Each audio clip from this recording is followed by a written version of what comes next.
شروع اللہ کے نام سے جو بڑا مہربان نہایت رحم کرنے والا ہے۔ گھر کے آٹے میں عورت یہ 3 دانے چھپا دے، ہاتھ اٹھا کر مجھے دعا دے گی، رزق دولت سیلاب کی شکل میں آئے گا، ہر بیماری سے گھر پاک صاف ہو جائے گا۔ السلام علیکم رحمۃ اللہ وبرکاتہ۔ گھر کے آٹے میں کوئی بھی عورت یہ 3 دانے چھپا دے، ہاتھ اٹھا کر مجھے دعا دے گی اور رزق دولت سیلاب کی شکل میں آنے لگے گا۔ آپ کے گھر سے ہر طرح کی بیماری نکل جائے گی، آپ کا گھر ہر طرح کی بیماری سے پاک صاف ہو جائے گا۔ جو خواتین یہ ویڈیو دیکھ رہی ہیں وہ آج کا یہ عمل ضرور کریں۔ جو میرے بھائی میرے دوست یہ ویڈیو دیکھ رہے ہیں وہ خود بھی یہ عمل کر سکتے ہیں اور اپنے گھر میں عورتوں کو بھی بتا سکتے ہیں کہ ہر عورت یہ چھوٹا سا عمل کر کے دیکھ لے۔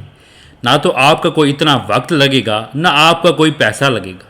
جن 3 دانوں کے بارے میں آپ کو بتایا جا رہا ہے، جن کا عمل کرنا ہے، وہ 3 دانے ہر گھر میں پڑے ہوتے ہیں، موجود ہوتے ہیں۔ یقین مانو کہ یہ عمل کر کے دیکھ لو۔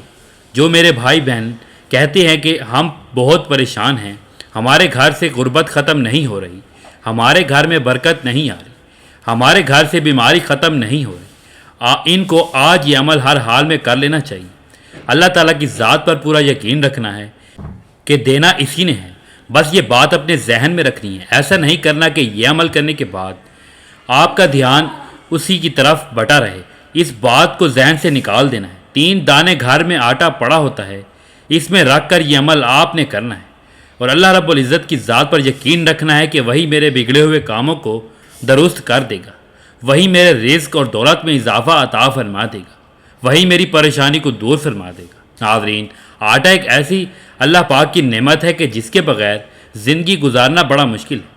آپ دنیا کی جیسی مرضی اللہ پاک کی دی ہوئی نعمتیں کھاتے رہیں، فروٹ کھاتے رہیں، سبزیاں کھاتے رہیں، جو مرضی کھاتے رہیں، لیکن جب تک آٹے کی بنی ہوئی روٹی نہ کھائیں گے آپ کی بھوک نہیں مٹے گی۔ دنیا کی جون سی مرضی ڈش آپ کو ٹرائی کر کے دیکھ لیں، جب تک آٹے کی روٹی نہیں ملے گی آپ کی بھوک نہیں مٹے گی۔ یہ آٹا چاہے غریب ہو امیر ہو، ہر گھر میں استعمال ہوتا ہے اور ہر گھر میں اس کو کھایا جاتا ہے۔ آج آپ نے یہ عمل کر کے ضرور دیکھنا ہے۔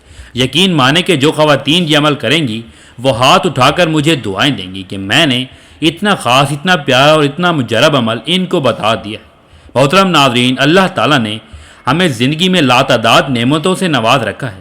اگر دل میں حقیقی معنوں میں ان نعمتوں کا احساس، قدر ہو اور دل میں ناشکری کے جذبات نہ ہوں تو انسان بخوبی اندازہ لگا سکتا ہے کہ اللہ تعالیٰ نے اس پر کتنا کرم اور انعام فرمایا ہے۔ عین ممکن ہے کہ ہم ان نعمتوں کو کم شمار کریں، لیکن ہم اپنی زندگی کا ایک طویل عرصہ گزار لیتے ہیں اور پھر گزرے ہوئے زمانوں میں اپنے اوپر ہونے والے اللہ رب العزت کے انعام و کرام اور احسان کا بغور جائزہ لیتے ہیں تو ہمیں اندازہ ہو جاتا ہے کہ ہمارے رب نے ہمیں کس قدر لامحدود نعمتوں سے نواز رکھا ہے۔ اللہ رب العزت کی ادا کردہ بے شمار نعمتوں میں سے ایک نعمت رزق ہے۔ اگر رزق کے لغوی معنی کا جائزہ لیا جائے تو اس سے مراد عطا ہے۔ گویا اللہ رب العزت کی عطا خواہ وہ کسی بھی صورت میں ہو رزق کہلاتی ہے۔ یہ عطا دنیاوی بھی ہو سکتی ہے اور آخروی روحانی بھی ہو سکتی ہے۔ اس کے معنی روح سے معاشیت، مال و دولت کی فراوانی، آسائش، اولاد، علم، نافع، یہ سب رزق کی مختلف صورتیں ہیں۔ صوفیاء کرام کا یہ نظریہ بھی یہی ہے کہ اللہ رب العزت ان پر انوار و تجلیات کی جو بارش کرتا ہے اور علم اور عرفان کی صورت میں نعمت عطا کرتا ہے وہ بھی رزق ہے۔ اسے وہ علم بالا، عالم روحانی اور علم نورانی کا رزق کہتے ہیں۔ اب یہ اپنی اپنی پسند ہے کہ کون کس رزق کی طلب میں مارا پھرتا ہے۔ کوئی دنیا کے رزق کی طلب میں اپنی جان کو ہلکان کرتا ہے اور کوئی آخری رزق کی خاطر ساری زندگی ریاضت اور مجاہدے میں گزارتا ہے۔ اللہ رب العزت نے رزق عطا کرنے کے حوالے سے اپنی شان بیان کرتے ہوئے فرمایا، بے شک اللہ ہی ہر ایک کا روزی رساں ہے، بڑا ہی قوت والا ہے، زبردست مضبوط ہے، اسے کسی کی مدد یا معاونت کی حاجت نہیں۔ گویا ہر طرح کی نعمت اور رزق چاہے وہ ظاہری یا باطنی ہو، دنیاوی ہو یا روحانی، اسے عطا کرنے اور لوگوں کے درمیان تقسیم کرنے والی ذات اللہ رب العزت کی ہی ہے۔ ہم روزمرہ زندگی میں دنیاوی رزق اور اسباب میں تنگ دستی اور فراغی کے مختلف مظاہر دیکھتے رہتے ہیں کہ کس پر تنگ دستی کے حالات کا غلبہ ہے اور کس کو خوشحالی اور فراغی نصیب ہے۔ اسی طرح کسی کی تنگ دستی کو فراغی میں اور کسی کی حالت فراغی کو تنگ دستی میں ڈھلتے ہوئے بھی ہم نے دیکھتے ہیں۔ انسان اس مراحل میں پریشان ہو جاتا ہے، نتیجتاً اس کے دل میں ناشکری کے جذبات جنم لینے لگتے ہیں، اس کے دل میں بے صبری کی کفایت اجاگر ہونے لگتی ہے اور وہ بے چین ہو جاتا ہے۔ رزق کے حوالے سے ناشکری، پریشانی اور بے صبری اس کے اندر دوسروں سے حسد اور دشمنی کے جذبات پیدا کرتی ہے۔ وہ کبھی کسی کو بد دعا دیتا ہے اور کبھی کسی کی خوشی سے حسد کرتا ہے۔ یہ سب کچھ اس ناخوشی، بے صبری اور ناشکری کے جذبات کے نتیجے میں پیدا ہوتا ہے، جبکہ اللہ رب العزت ارشاد فرماتا ہے کہ یہ سب کچھ تقسیم کرنے والا تو میں ہوں، یعنی تقسیم میں نے کی ہے اور تم دشمنی دوسرے انسان سے کرتے ہو۔ اس تقسیم کا معیار تو ہم نے مقرر کیا ہے، تو پھر کسی دوسرے سے حسد کیوں کرتے ہو؟ دوسرے کے لیے اپنا دل تنگ کرنے کے بجائے اپنے دل کو کشادہ رکھو۔ دوسروں کو بھی میں نے عطا کیا تو تمہیں بھی میں عطا کروں گا، مگر اپنے اندر وہ عادات پیدا کرو جن عادات کے نتیجے میں دوسروں کو میں نے عطا کیا ہے۔ یہ وہ اہم نقطہ ہے جس پر ہم توجہ نہیں دیتے۔ ہم دوسروں پر اللہ رب العزت کے انعام و اکرام کی بارش ظاہر تو دیکھتے ہیں، مگر اس انعام کے پیچھے اس کی کون سی عادات، اخلاق اور دلی کیفیت کا کار فرما ہے؟ اس کی کون سی ادائیں اللہ رب العزت کو پسند آئی ہیں کہ جس کے نتیجے میں اللہ تعالیٰ نے اسے انعام و اکرام سے نوازا ہے؟ ہم اس کے پیچھے کار فرما ان امور کو نہیں دیکھتے۔ ہمارا رویہ تو یہ ہے کہ ہم نہ صرف تنگ دستی کے سبب پریشان ہوتے ہیں بلکہ اوروں پر ہونے والی عطا پر بھی رنجیدہ ہو جاتے ہیں۔ اللہ رب العزت کی بارگاہ سے رزق اور دنیاوی و آخروی نعمتوں کے حصول کے کچھ اصول و ضوابط ہیں۔ اگر انہیں اسلام کی تعلیمات کی روشنی میں اپنا لیا جائے تو اللہ رب العزت ہمیں تمام پریشانیاں، مصیبتوں اور رزق کی تنگی سے خلاصی اور نجات عطا فرمائے۔ ان میں سے کئی امور ایسے ہیں کہ جن کی طرف ہم توجہ نہیں دیتے بلکہ ان کو اتنا جھوٹا سمجھتے ہیں کہ ان کو نظر انداز کر دیتے ہیں۔ قرآن مجید اور احادیث میں ایسے امور اور اعمال کا تذکرہ آیا ہے کہ انسان پر دنیاوی محنت کے ساتھ ساتھ روحانی محنت بھی لازم ہے۔ اگر جسمانی اعمال کے ساتھ ساتھ روحانی احوال بھی سنبھال لیں گے تو اللہ رب العزت ہمیں دنیا میں فراغی اور آسانی عطا فرمائے گا۔ اللہ رب العزت کی بارگاہ سے دنیاوی و آخروی نعمتوں کے حصول کا پہلا اصول شکران نعمت ہے۔ اللہ رب العزت نے فرمایا، ترجمہ: اگر تم شکر ادا کرو گے تو میں تم پر نعمتوں میں اضافہ ضرور کروں گا، یعنی اگر تم نے نعمتوں کا شکر ادا کیا اور انہیں صحیح صرف پر خرچ کیا تو تمہیں اور زیادہ نعمتیں عطا کروں گا۔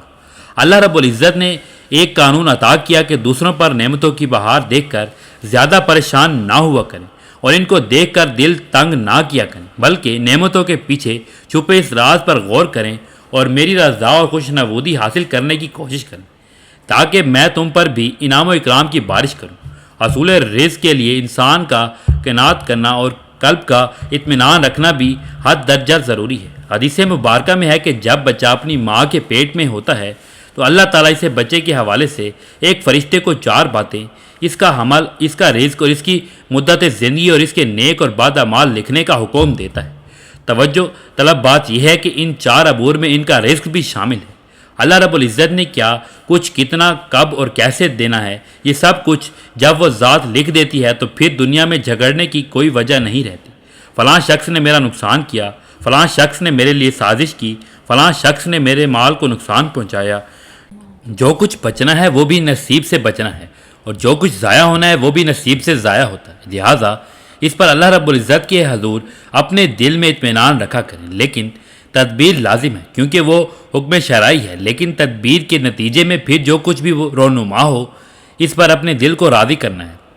جب اپنے دل میں اطمینان پیدا کر لیں گے تو اللہ رب العزت راضی ہو جائے گا۔ رزق کی تقسیم یقیناً اللہ رب العزت فرماتا ہے کہ کسی کو کم اور کسی کو زیادہ دیتا ہے۔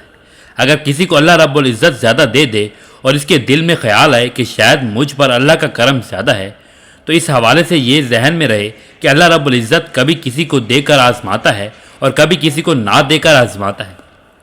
انسان خیال کرتا ہے کہ جب مجھے کم کیوں دیا، کم اس لیے دیا ہے کہ عین ممکن تھا کہ ہم مال اور دولت کی فراوانی میں یوں گم ہو جاتے کہ کسی مرحلے پر اپنے ایمان سے بھی ہاتھ دھو بیٹھتے۔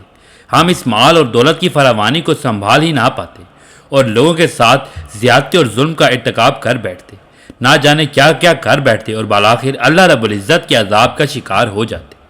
ہم نہیں جانتے کہ اللہ رب العزت کا امر کیا تھا، بس اس نے اس بڑی تکلیف اور آزمائش سے بچانے کے لیے چھوٹی تکلیف دے کر اپنے بندوں کو محفوظ فرما لیا۔ اللہ رب العزت نے ارشاد فرمایا، کیا وہ لوگ یہ گمان کرتے ہیں کہ ہم جو دنیا میں مال اور اولاد کے ذریعے ان کی مدد کر رہے ہیں، یعنی وہ اس بات کو نہیں سمجھتے کہ اللہ پاک نے یہ معاملہ کیوں فرمایا؟ حالانکہ یہ معیشت کی تقسیم، کم یا زیادہ، رزق میں تنگی یا خوشحالی، یہ تمام امر الہی سے ہے اور ہم یہ نہیں جانتے کہ اللہ نے ایسا کیوں کیا ہے، لیکن ہمیں اس بات کی تلقین کی گئی ہے کہ اللہ رب العزت کی عطا پر راضی ہونا سیکھیں۔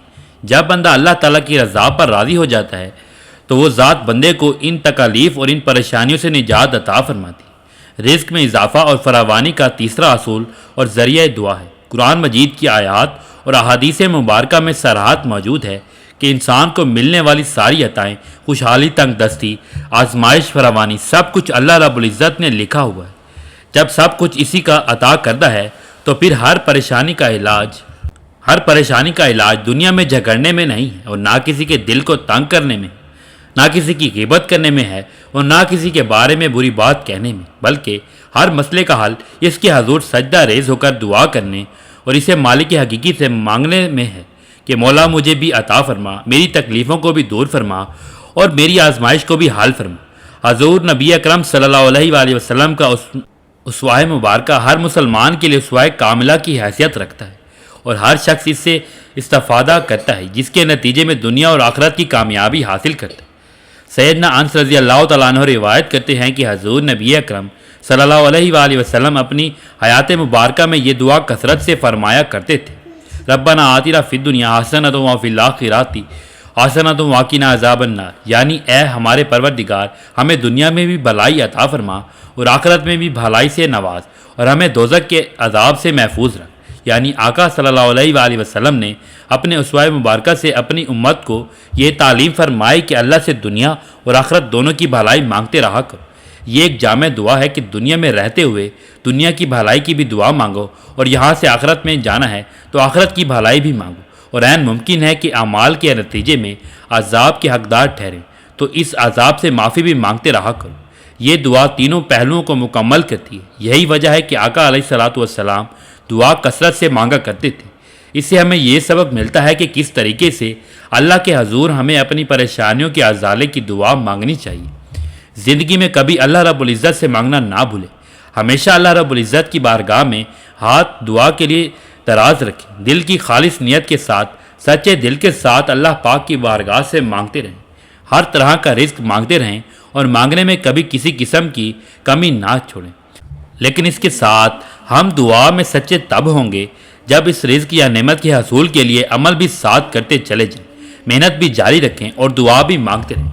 کبھی کبھار ایسا ہوتا ہے کہ ہم پریشانیوں میں گھر جاتے ہیں، مالی پریشانی، روزگار کی پریشانی، جاب کی پریشانی، اور پھر ان پریشانیوں کے نتیجے میں عبادت کی طرف رغبت کم ہو جاتی ہے، مایوسی کا شکار ہو جاتے ہیں اور دھیان اس طرح نہیں رہتا۔ اس طرح ڈپریشن اور ذہنی تناؤ کا شکار ہو جاتے ہیں اور عبادت سے غافل ہو جاتے ہیں، اور ان دنوں میں ہم دعا کرنا بھی بھول جاتے ہیں، جبکہ اس وقت سب سے زیادہ دھیان اور رجوع اللہ کی بارگاہ کی طرف ہونا چاہیے۔ آقا علیہ الصلوۃ والسلام نے فرمایا، جب تم کہو گے اللہم ارزقنی کہ اے اللہ مجھے رزق عطا فرما، تو اللہ کہے گا میں نے رزق دینے کا فیصلہ کر لیا، بس اللہ کے حضور مانگتے رہا کرو، اللہ پاک یقیناً اپنے خزانے خاص سے عطا فرما دے گا۔ محترم ناظرین، سب سے پہلا وظیفہ نوٹ کر لیں کہ اس عمل کو کرنے کے لیے آپ لوگوں کو جو 3 دانے چاہیے وہ کون سے چاہیے۔ سب سے پہلے نمبر پر آپ کو چاہیے لونگ کا دانہ۔ لونگ ہر گھر میں موجود ہوتا ہے۔ آپ اپنے گھر میں کچن میں دیکھ لیں، جہاں پر آپ کا گرم مسالہ پڑا ہوا ہوگا، اس میں آپ کو ایک لونگ بڑی آسانی کے ساتھ مل جائے گا۔ لونگ جس کے حوالے سے پہلے بھی میں ایک ویڈیو بنا چکا ہوں۔ لونگ گرم مسالوں کا بادشاہ سمجھ لیں۔ گرم مسالے کی رونق ہی لونگ کے ذریعے ہوتی ہے۔ لونگ ہم اپنے گھروں میں بیماریوں کے لیے بھی استعمال کرتے ہیں۔ دانتوں کا درد ہو گیا، اس کے لیے ہم لونگ استعمال کرتے ہیں، لیکن آج آپ نے اس عمل کے لیے اس کا استعمال کرنا ہے۔ اس کے بعد دوسرے نمبر پر آپ کو چاہیے کالی مرچ کا دانہ۔ کالی مرچ کا دانہ جو کہ وہ بھی ہر گھر میں موجود ہوتا ہے۔ کالی مرچ کے بڑے ہی فائدے ہیں، یہ آپ کے ہاضمے کو بڑا بہتر رکھتا ہے۔ یہ دیسی ادویات میں بھی بڑی استعمال ہوتی ہے۔ لونگ اور کالی مرچ یہ ایسی دیسی ادویات میں بہت زیادہ استعمال ہوتی ہیں، خاص کر ہاضمے کی دستگیر کو بہتر بنانے کے لیے کالی مرچ کا بڑا استعمال کیا جاتا ہے۔ اس کے بعد جو تیسرے نمبر پر ہے، آپ کو جو چیز چاہیے وہ ہے الائچی۔ الائچی ٹھنڈی ہوتی ہے، اس کی تاثیر ٹھنڈی ہوتی ہے، یہ بھی دیسی ادویات میں استعمال ہوتی ہے، کھانوں میں استعمال ہوتی ہے۔ اس کا پاؤڈر بہت ہی بہتر ہوتا ہے۔ الائچی بھی ہر گھر میں پڑی ہوتی ہے۔ یہ جو 3 دانے میں آپ کو بتائے ہیں یہ ہر گھر میں موجود ہوتے ہیں۔ آپ لوگوں نے یہ 3 دانے لینے ہیں اور اپنے پاس رکھ لینے ہیں۔